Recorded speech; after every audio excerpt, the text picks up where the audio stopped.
Brother-in-law's house burns down, so I take him in. But week later, he does this and I tell him to go. The phone rang at 2 shattering the silence of my quiet suburban home like a brick through a window. My wife, Clara, gasped beside me, her eyes wide with that primal fear only a midnight call can summon. It was her brother, Ethan, his voice a choked sob. His house had burned to the ground, and he had nowhere to go. I didn't hesitate. Family is family, I told myself, pulling on my boots and driving through the cold rain to pick him up from the gas station where he stood, shivering, surrounded by the acrid stench of smoke and loss. His eyes were hollow, his clothes singed, and in that moment, I saw not the reckless, charming Ethan I'd known for years, but a man broken by fate. Clara clung to him when we got home, promising he'd stay with us as long as he needed. I nodded, though something in my gut twisted a whisper of doubt I brushed aside. Ethan was family. You don't turn your back on family.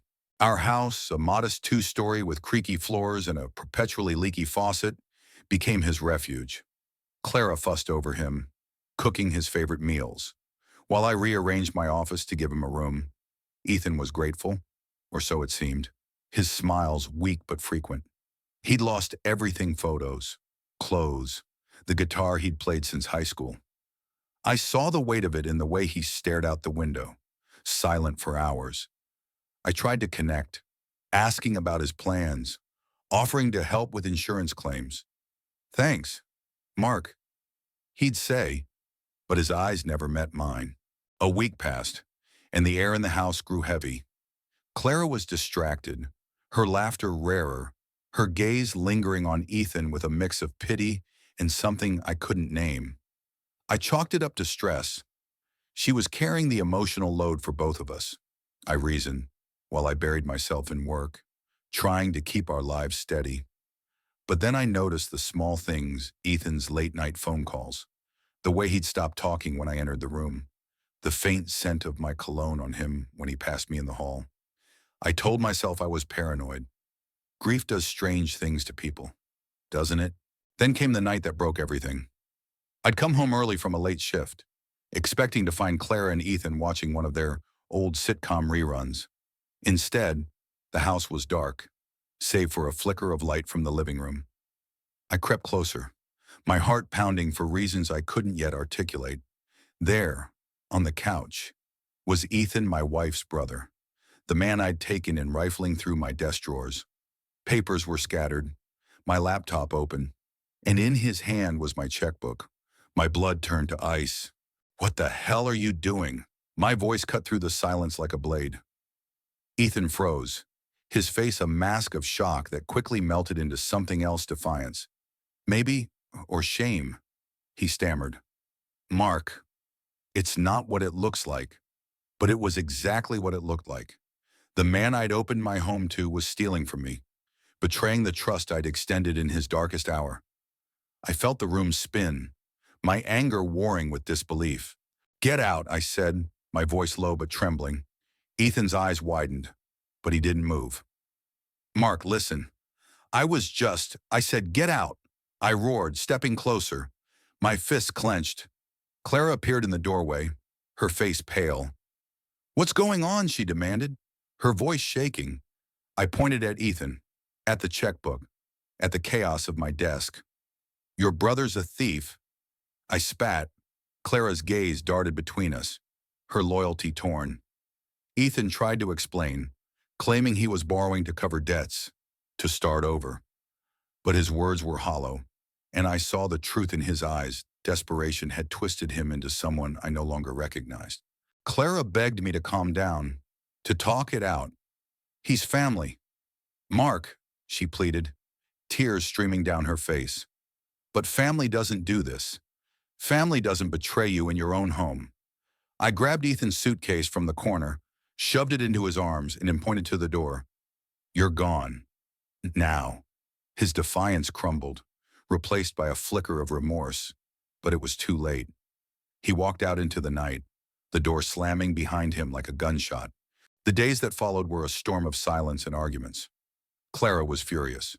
Not just at Ethan, but at me for throwing him out without a chance to explain.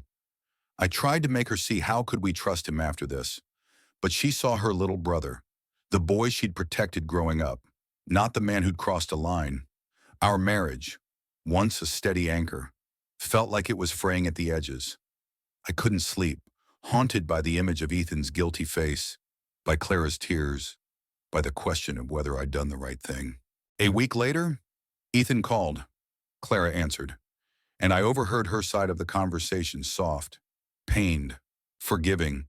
He was staying at a motel, working odd jobs, trying to rebuild. He'd apologized, sworn he'd pay me back, blamed the fire for pushing him to a breaking point.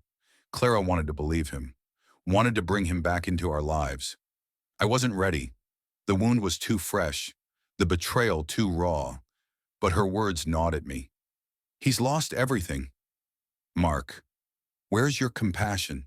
I started to question myself. Had I been too harsh, Ethan had been desperate, his life reduced to ashes. I'd seen the fear in his eyes that first night, the way he'd clung to Clara like a lifeline. Maybe he wasn't a thief by nature, just a man pushed too far by circumstance. But then I'd remember the checkbook, the violation of trust, and my anger would flare again.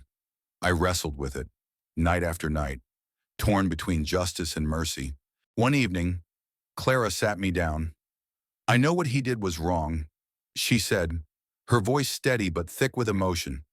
But he's trying to make it right. He's my brother. Mark, if we turn our backs on him, who does he have left? Her words hit like a punch. I thought of my own mistakes, the times I'd been forgiven by Clara, by my parents, by friends. What did it mean to be family if not to offer second chances, even when it hurt? I didn't have an answer. Not yet. But I agreed to meet Ethan, to hear him out. We met at a diner, the kind with sticky tables and coffee that tasted like regret. He looked different, thinner, older, his charm replaced by a quiet sincerity. I'm sorry, Mark, he said, his voice breaking. I was drowning, and I made a terrible choice. I'll spend my life making it up to you. I wanted to believe him, but trust is a fragile thing, slow to rebuild once shattered. We talked for hours, peeling back layers of pain and pride. He told me about the debts he'd hidden, the shame of losing his home, the panic that drove him to my desk. I told him about the betrayal, the way it had fractured my faith in him, in us. It wasn't forgiveness, not yet, but it was a start, a crack in the wall between us. Months passed. Ethan worked hard, paid back what he tried to take, bit by bit. Clara and I rebuilt too, our arguments giving way to honest conversations about trust and boundaries. Ethan never moved back in, but he visited, and each time I saw a little more of the man he'd been before the fire, the one who'd made Clara laugh, who taught me how to play poker badly. I learned to forgive, not because it was easy, but because holding on to anger was heavier than letting go. The house fire had taken more than Ethan's possessions. It had tested the bonds of family, exposing our flaws and forcing us to confront them. I don't know if I did the right thing that night, kicking him out into the dark. Maybe I was too quick to judge, or maybe I protected what mattered most. What I do know is that family is messy, full of mistakes and second chances. And sometimes the hardest choice is the one that keeps you human. What would you have done? Was I right to send Ethan away? Or should I have given him a chance to explain that night? Share your thoughts. Where do you draw the line between trust and betrayal? And